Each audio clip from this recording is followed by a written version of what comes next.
In the unforgiving North Atlantic, 20 miles from the nearest shore, lie the Flannan Isles, a place of myth and brutal weather.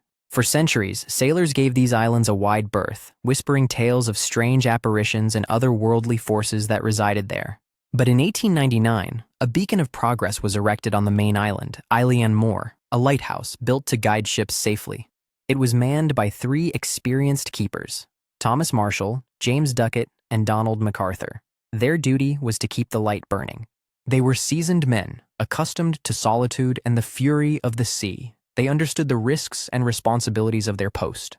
But in December of 1900, just 1 year after the light was first lit, something went terribly wrong on Eilean Mòr.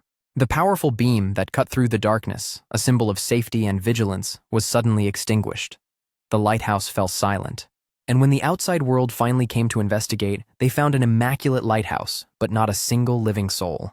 The 3 keepers had vanished from the face of the earth, leaving behind one of Scotland's most enduring and chilling mysteries. What happened to the men of the Flannan Isles? The clues they left behind only deepen the enigma. The first hint of trouble came on the night of December 15, 1900. A storm was brewing in the unforgiving Atlantic. The steamship Archtor, on its route from Philadelphia to Leith, was navigating the treacherous waters near the Flannan Isles. The captain relied on the Eilean Mòr light to confirm his position, but as he scanned the horizon, he saw only darkness. The lighthouse, which should have been a brilliant, piercing beacon, was unnervingly dark. The storm raged, but the light was gone.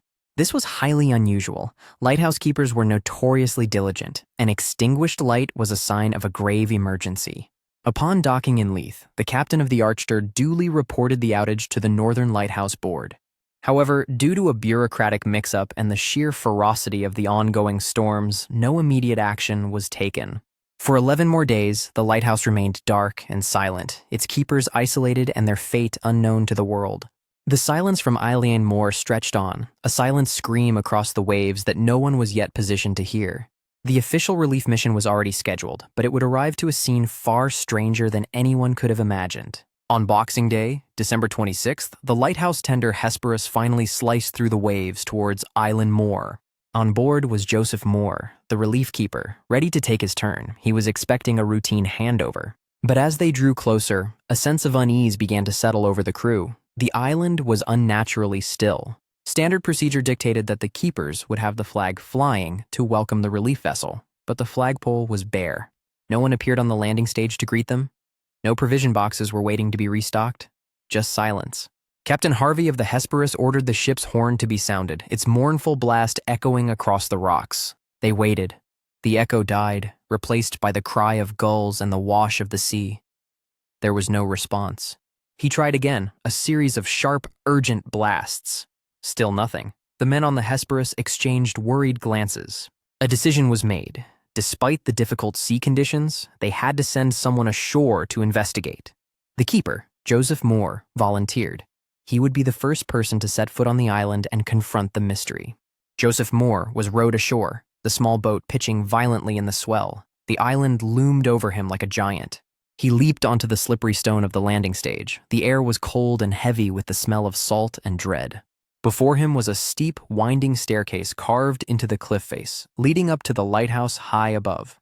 Every step upwards deepened the silence. The only sounds were his own breathing and the distant cries of seabirds. He called out the names of his colleagues. Thomas, James, Donald. His voice was swallowed by the immense, empty landscape. As he climbed, he noticed the first signs of damage. The ropes for the supply crane were dislodged and frayed. He finally reached the plateau where the lighthouse stood. The compound was surrounded by a high stone wall, its gate ajar. The wind whistled through the gate, creating a low, mournful sound. The feeling of being watched was overwhelming. He walked across the courtyard towards the main tower. His heart pounded in his chest with each step towards the door. He reached the heavy wooden door of the lighthouse. It was closed, but to his surprise, it was not locked. Pushing the heavy door open, Joseph Mòr stepped from the gray daylight into the deep shadows of the lighthouse interior. The first thing he noticed was the profound silence. The familiar hum of the machinery was absent. The tower was dead. In the entrance hall, 2 sets of outdoor oilskins were missing. The third, belonging to Donald MacArthur, remained on its hook. This suggested 2 men had gone outside, but one had remained. Why would anyone venture out in a storm without their gear? He ascended the spiral stairs to the kitchen and living area. The air was cold, the hearth fire long dead. On the wall, the kitchen clock was frozen in time. Its hands were stopped, another sign that life here had abruptly ceased. The table was set for a meal that was never finished. A plate of salted meat and potatoes sat cold and untouched. But the most jarring detail was in the corner of the room. A single wooden chair had been knocked over. In the otherwise neat and orderly room, this overturned chair spoke of a sudden departure, a moment of panic or haste. Everything was in its place, except for the men themselves. It was as if they had simply evaporated into thin air. Searching for answers, Mòr and the other men from the Hesperus scoured the lighthouse. They soon found the keeper's logbook. The final entries, written by Thomas Marshall, were deeply unsettling. They painted a picture of terror and psychological distress. On December 12th, Marshall wrote of a severe storm, the likes of which he had never seen in 20 years of service. He described the youngest keeper, Donald MacArthur, as being very quiet. James Ducate was irritable. The storm was affecting them all. The strangest part? There were no reported storms in the area on December 12th. The skies were calm. The tempest was localized. The entry for December 13th was even more disturbing. The storm continued and the men were praying in the face of it. Praying. These were hardened, stoic men. For them to resort to prayer suggested a level of fear beyond rational explanation. The final entry was dated December 15th. It simply read, "Storm ended, sea calm, God is over all." After this entry, there was nothing. The logbook was silent. The men's story and their lives abruptly cut off. The logbook, meant to provide clarity, only added layers of high strangeness. A phantom storm, praying keepers, and then nothing. The clues inside were baffling, so the investigators turned their attention to the island itself, searching for an external cause. They made their way to the western landing, a secondary platform used in calmer seas. What they found there was shocking. This landing was over 100 feet above sea level, a height thought to be completely safe from even the most ferocious waves. But the scene was one of utter devastation. Thick iron railings along the path were bent and twisted out of shape. The railway track used to haul supplies up from the landing had been ripped from its concrete moorings and tossed aside.